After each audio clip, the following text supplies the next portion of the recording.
Hello, good morning, and welcome to Techturks. Today I have Tarebi. Tarebi is the founder of Qshop, and Qshop is an e-commerce website for everybody really to get online.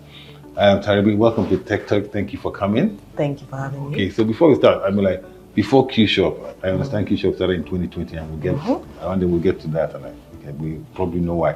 So what were you doing before you took the plunge into, into e-commerce, into the startup world? Okay, so this Qshop isn't my first startup. Okay. So I've worked in tech close to 20 years. Okay.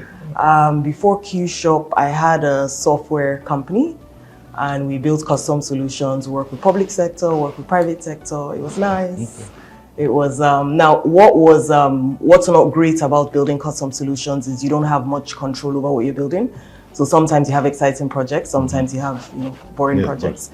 And 2020 rolled around. Of course, everybody knows what happened in 2020. Tons of small businesses were struggling to get online. There was no way we were going to build custom for every single one of them. In fact, we referred a lot of them to Shopify because there are lots of solutions that do the same thing. But the consistent feedback I got was, Tarebi, it's expensive. I don't want to pay for anything in dollars, and it's difficult to set up. And then the next thing will be, okay, can you set it up for me on Shopify? And I'm like, okay, if I'm going to set it up for you on Shopify, then maybe there's a gap there. So I built the MVP late 2020, and literally in like 3 months we had 2,000 businesses. So that's great.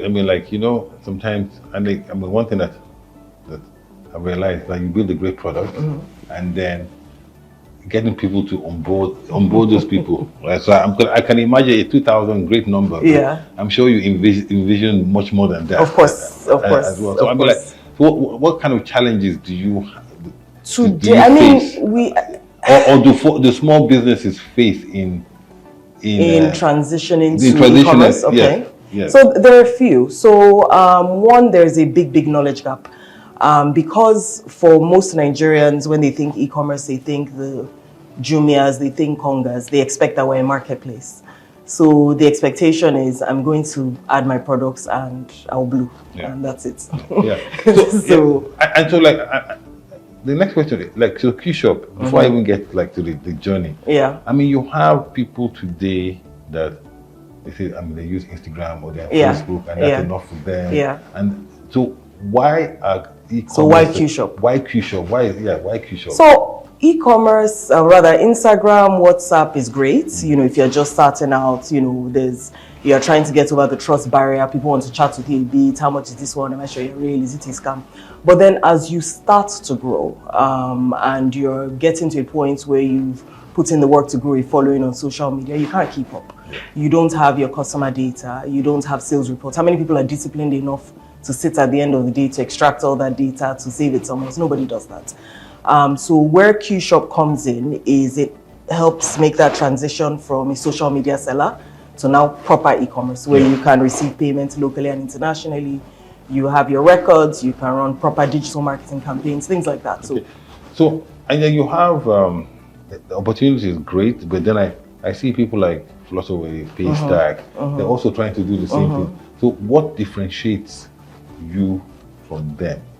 Especially when I even think about the payment engine, it's going to be for one of them. So it's like you're really competing with So when collaborating as well. Yeah. So when I got the idea for Qshop, none of those ones had started. Okay. And I always joke that if I'd known, I may not have done it, because literally maybe like a week from launch, then Flutterwave stores launched.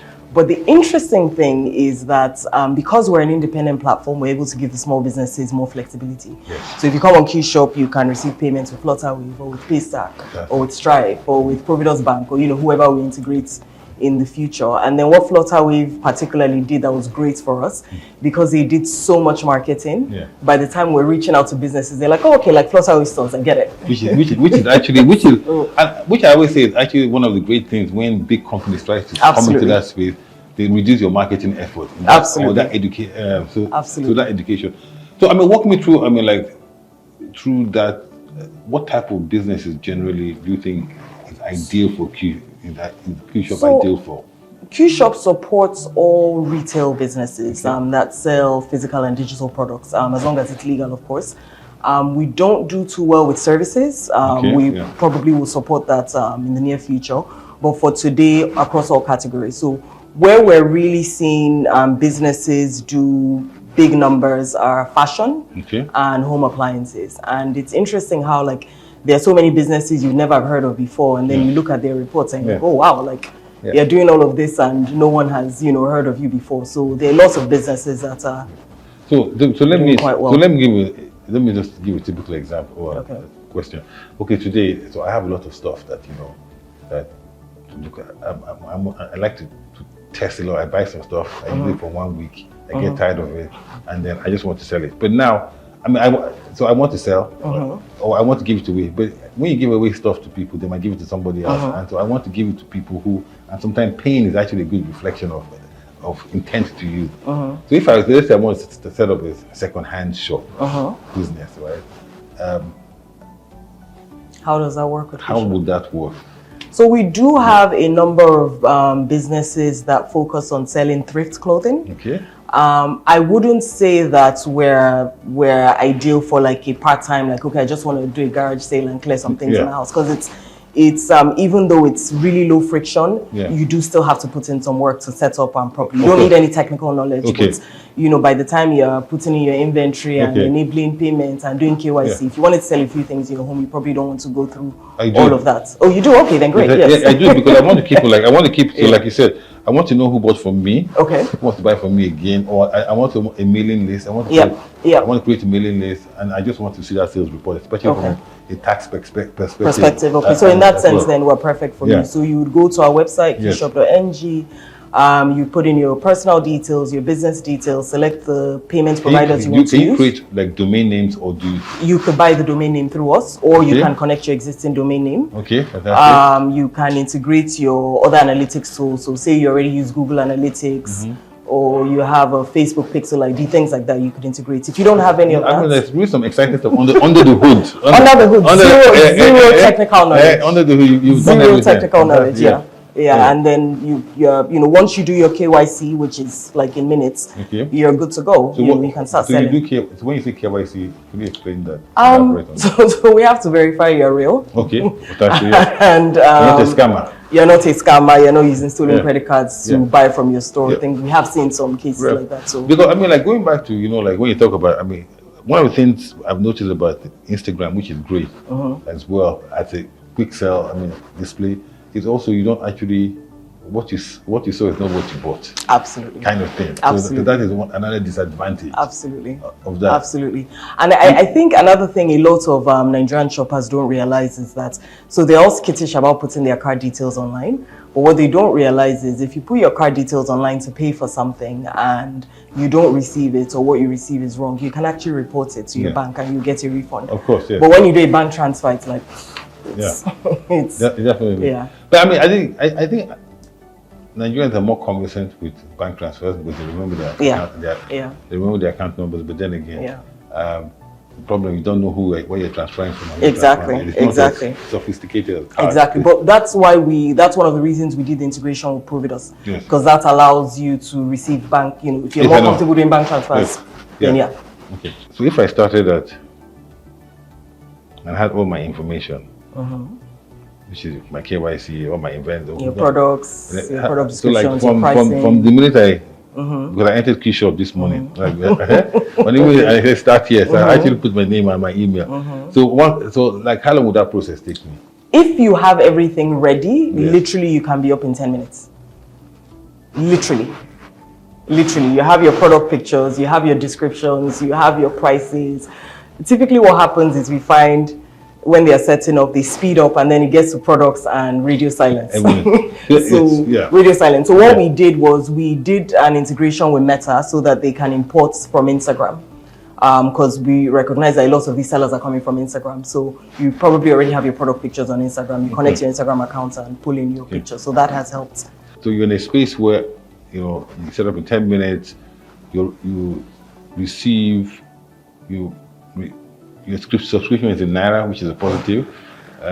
You are more flexible than the others. You have multiple payment options that people don't have. So how how do you get that news out there? How do you move people from these other people to you? How do you create that awareness? So How do you pay for all this? I'm looking for advice here too. I was just going to say it's work in progress. It's work in progress. It's work in progress. So we've tried, and we're still trying. We're doing constant experimentation. When you're trying to onboard, thousands and thousands and hundreds of thousands and hopefully millions of businesses, and you don't necessarily have that budget, then you have to be super creative. So we've done some partnerships. One partnership we did recently was with Ekiti State Government, where they wanted to digitize some businesses. So we trained them on e-commerce and then onboarded them. We've explored partnerships with also different organizations, banks, things like that. Of course, there's the traditional digital marketing, yada, yada. And then what I am most focused on as a founder is that the experience for those who are already with us is fantastic. Yeah. So we're not a perfect product. Of course, there are times that things go wrong. But what's more important is that our support is on it. So a lot of the businesses that have come to us from other platforms, from more mature companies, the reason they have come to us is support. Yeah. Because we're literally holding your hand through that process. Yeah. So how big is your company in terms of people? We are a team of 20 now. Okay. 21, okay. Yeah. And so like, is it mostly because you're a tech business, right? So are you mostly men, or are you like diversified? So I am very, very pro-woman. In fact, my husband calls me feminist leader. It's very good. We're in the same camp. Great. So, but in terms of gender balance, I believe we're about 45 to 55. Good, yeah. It's in favor of the men, unfortunately. Yeah. Nothing against women. No, I don't. But that's where we are. I'm working very hard But that's good, especially in that tech type of environment. And your subscribers, I'm going to get they're predominantly women. Yes, they are. They are. We have it, and it hasn't been anything we deliberately set out to do. It's just we meant to be very enterprising, which is great. And we support exactly some of the arguments that we make, because since I think there's an opportunity for women, for us to balance, should I say, the workforce or business owner, because technology allows you to do more things than you could do before. Exactly. So your ecosystem now, how many subscribers? So right now we have about 23,000. Okay. I'm not going to say how many are paying. Sorry. Okay, don't worry. But we have about 23,000. We have a decent number paying. We want more. Of course, definitely. And we're working really hard to also reactivate some that are dormant, because of course not all your users will be active. Yeah. So yeah. Okay, so final question. AI. Okay. My favorite topic. Of course, everybody has to be everybody's favorite topic. My favorite topic. Who's going to My favorite topic. Who's going to displace me? Yes, you started there. I know. So, how does that help? Help accelerate your business? How does it help? So it can accelerate. It can into your business. It can depend. So there are many ways. It depends on how you use it. What we are doing right now, one, we're using AI in a lot of our internal processes to improve our outputs. Two, we launched a pilot program to train small businesses via WhatsApp, and it's all AI based. Because I mentioned earlier, there's a massive gap with e-commerce. There's a lot of learning that has to happen before you can leverage the full power of e-commerce, and there's a limit to how much we can scale that on limited budget. So we've started a pilot with the WhatsApp AI training, and we've seen promising results so far. So that's something we'll roll out soon, and then of course we're going to integrate into our actual product as well. Fantastic. Tarebi, thank you for coming to Techturks. Thank you for having me. We'll continue the conversation offline.